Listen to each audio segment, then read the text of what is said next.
Virgo? Hey there, Melissa here to do your weekly love reading for October 5th through October 11th. If you haven't already, please hit that subscribe button for me. You can click the bell notification icon for all if you want to be notified when I upload or go live. This is for Virgo, Sun, Moon, Rising, and Venus. It will not resonate for all Virgos. If it does resonate for you, however, please smash that like button for me. There is a PayPal me account linked in the description box below. If you do leave the channel a donation, thank you so much. I appreciate all amounts, large or small. There's also a price list and an email address in the description box as well if you want to get a hold of me for a personal reading. This is from single to married and anywhere in between. This is the energy you bring to the connection you have in mind, the energy they bring to the connection the person you have in mind brings to the connection, and the potential outcome for the connection. The overarching energy for this connection is King of Swords. Alright, so the overarching energy, King of Swords, but we have the Empress under here. Oh, and the Queen of Swords. Look at that. Are we in a perfect pair situation? First of all, could be dealing with an air sign. Libra, Gemini, Aquarius. And we also have the Ten of Cups, Happy Family. I really feel like this is something special, but I think we're stressing about it. The Ten of Pentacles, the Ten of Cups. At least your person's for sure stressing. I think you're giving it to God. Any really deep connection, Virgo, is going to have some turbulence trying to enter into it. First of all, because any deep connection and not shallow on the surface connection is going to require that we have depth. In order to have depth, you don't just born with depth. Depth comes from living a life, living a fucked up life. I'm sorry for swearing. God dang it, Melissa. I promised myself I wasn't going to swear today. I have a trucker's mouth, man, and I'm a card reader. I believe in God and cussing. God, source, the creator, whatever you want to call it. They're all the same thing, to be honest with you. It's just a matter of what you call it. So anyway, the King and the Queen of Swords. I like it. I feel like, you know, what they get a bad rap, they get a cold shoulder rap, but I think really what we have to know is that these two are smart as F. They're doing things logically, they're doing things practically, and I'm a heart thinker, okay? I think with my heart, so I could use some King and Queen of Swords up in my life, because I do everything by way of heart. Well, that's not true anymore, but I used to. Recently, COVID has helped me with this, we don't need anybody, we're just locked in a freaking apartment anyways. But I do feel like there's some deep bond and some serious nurturing undertone to the connection. The King of Swords is what our overarching energy. So, let's talk about him being the wisest king in the deck. He's super smart. He has filled his brain with as much information as he possibly can. And I really like him. I do. Okay? Let's talk about the Page of Cups. This is the energy you're bringing, Virgo. The Page of Cups. I think that he's a dreamer. But I think what's great about being a dreamer, this is real. I'm a an empath and whatever you want to call it, a psychic, whatever they call those things that like can speak to spirit, whatever. That's me. And when we are really good at daydreaming, we are able to basically live live half in the 5D, half in the 3D. So you might be in that mode where you're kind of doing a lot of imagining, a lot of dreaming, a lot of living in the 5D. I think it's important to spend time there for several reasons. Here we're conditioned fully and wildly to believe that our dreams, that the 5D will show us, are real.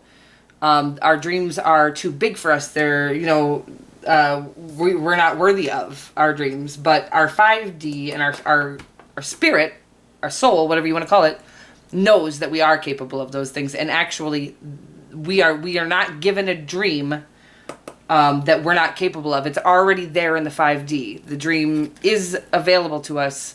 But our self-limiting human beliefs is the only thing that can really stop us from attaining those goals and dreams. Your person's feeling left out in the cold. It's a sad, tough place to be. I've been in this left out in the cold space so many times in my life. Every time I have been there, I've come out on the other side of it much stronger, much more sure of myself. I think in this space you really have to talk yourself into loving yourself, almost get yourself out of it by by really searching for and finding your own self-worth. So we'll get more to the story. The outcome I like, the Page of Wands. One of the things I read up on the Page of Wands was just that this is a really loyal person. So this is a loyal connection. This is a free-spirited but loyal connection. So we're talking kind of... I feel like what I'm getting right now is like we're not trying to impress anybody around us. This is, you know, our connection and nobody else's, right?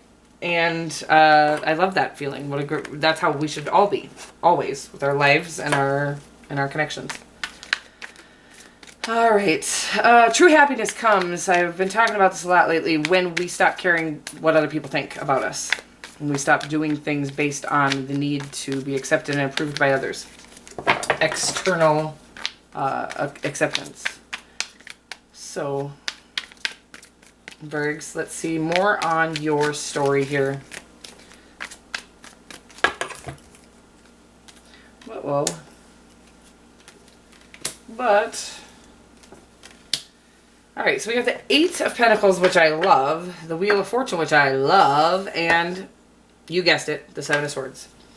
The Seven of Swords is my probably least favorite card in the deck. I think it has a lot to do with the self-limiting beliefs I was just talking to you about.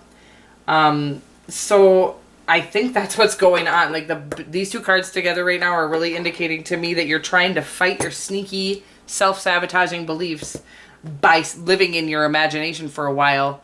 Do take time to spend, you know, always try to ground things in reality because humans tell you to.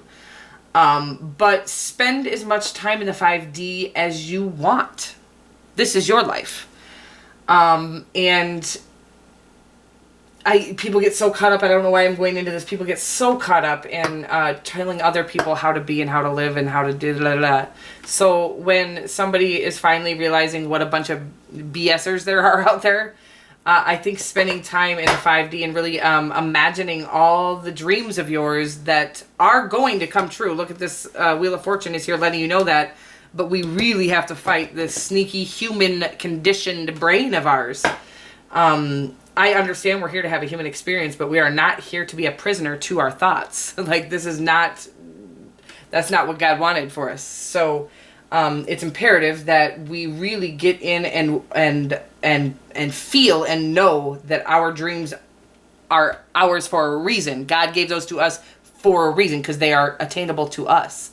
We're all going to have different dreams. It's important that you know they're your dreams and not somebody else's too. I see a lot of people trying to, you know, oh, they look at how happy their life is. They're doing that. I'll do that, and my life will be happy. No, you'll do your own damn dream, because that's the only way to true happiness. You can't try to live somebody else's dream. That don't work. That's not how life works. So anyway, wow, the Wheel of Fortune. Luck is on your side. Things are shifting in your favor, and I think we're really shutting out this noise.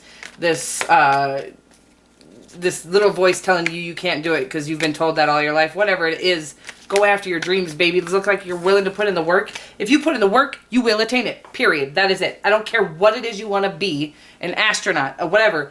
If you work toward that goal, you will get there. Period. We are capable of anything. The only thing that stops us is, I probably can't attain it anyways. I'll turn back around. I won't try. If you don't try, you can't attain it. If you try, you will attain it. I don't care. Keep trying. Like, I don't care how long it takes. If you keep going, you'll attain your dreams. All right. So, let's see what your person's got going on.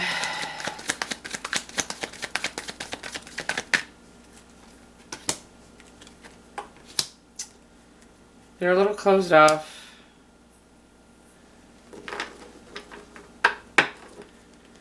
But abundant as well. I feel like this is, you know, you're at least viewing this connection as your happy everything, your happy ending.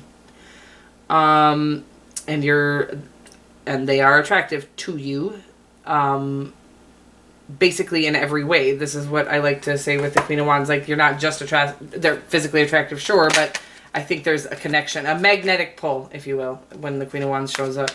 I feel like you're feeling pulled to this person, but maybe your self-limiting beliefs are what is causing you to doubt the connection.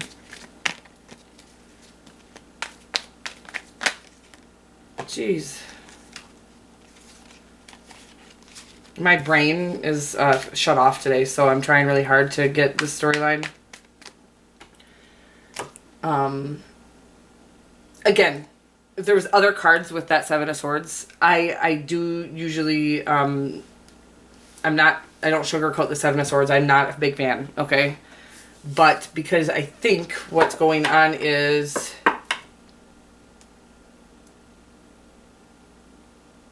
It's got to be, yeah, with the Page of Cups, I'm feeling that is you're having a battle between your ego and your soul. And please note, your soul is right. Your ego is lying to you because of all the experiences it's endured and information it's taken in by other humans. You know, I like to say I don't research anything, ever. I don't research it. I used to. Because I found out that I was just getting other people's perspectives, and I think we're all downloaded our own information in our intuition. It's by way of intuition. That is literally communication from the other side, creator, source, your higher self, whatever you want to believe.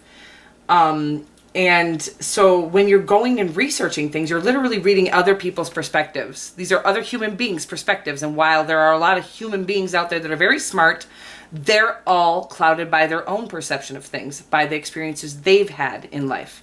So I think the most important perspective always, and everybody is yours. Yours might be clouded by your own perception and your own experiences too, but this is your life and you should take in your own information. Why am I going off on this right now? I don't think you believe in yourself or believing in your own dreams or your own worth or whatever it is. Your perception is right, okay? Don't listen to the noise. And I say don't take in too much information by other human beings that are literally, that's just their perspective. Take your own perspective. Think for yourself. This world is full of too many people just kind of fleeing around, believing everything everybody else says.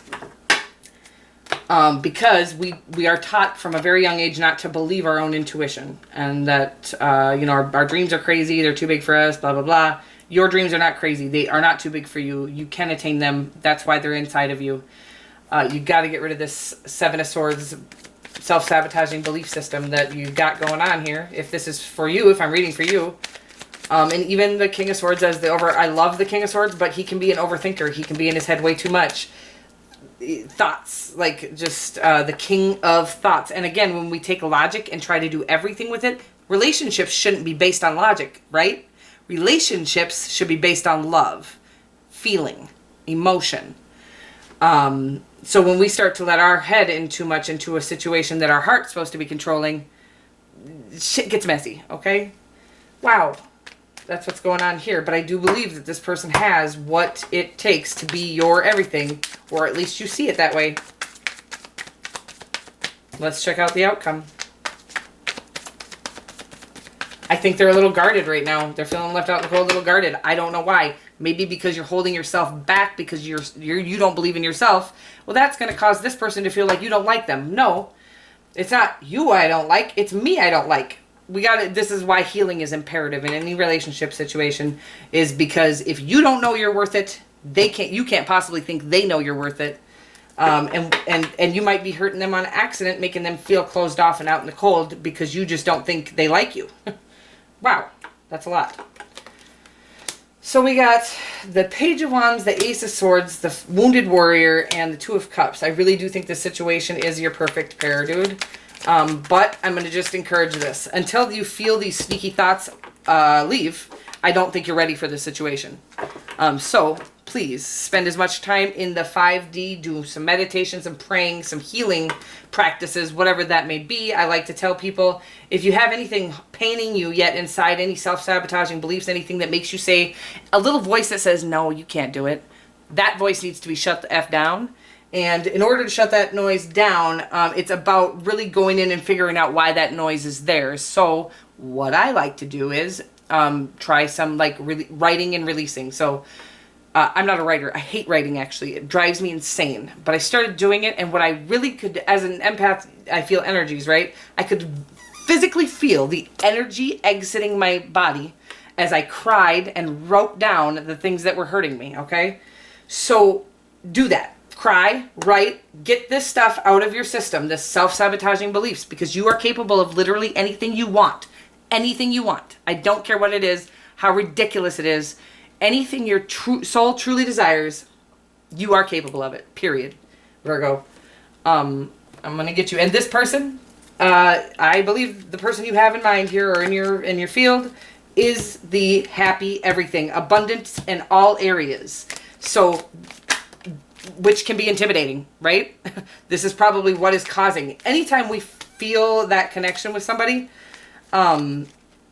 it does cause these old self-sabotaging ways of believing. Because why? Because we look at this person like they're everything, because they are to us. But if we haven't built up knowing that we are everything to us too, it doesn't align in our minds. But listen, I love you so much. This is the one. If there's somebody out there you're thinking, I really feel this vibration with them, I really feel this connection to them and pull to them, but I don't think I'm good enough, that's the one, boo. And we need to get that thought that you're not good enough out of your head somehow. All right. Anyways, let's get romance angels. Wow. Lots of things. Codependency, separation wanted to pop out. I'm not taking a pop out on this. Finances and career. Maybe that is part of the self-sabotaging. Maybe, everybody's a little down financially right now. Maybe that is what part of this is it says financial issues are a factor in your love life right now. Maybe you are feeling less than worthy. Let me tell you something. Real, true, deep love is not going to check your bank account before you enter into that connection. And if anybody wants to check your bank account before you enter into a connection with them, please deuces on them immediately, because they are not the one for you. However, financial stability when entering into a relationship is important, usually because you're going to feel less than worthy and you're going to enter the connection less than healed if you're not feeling financially stable. But if you can get to a healed space and feeling worthy of yourself and understanding we're all in this situation together of feeling sort of financially insecure because of COVID and whatever else. If you can get to a space of just understanding and accepting that, you can enter a connection healthily. So I love you so much, Virgo. I will see you guys next week. Mwah.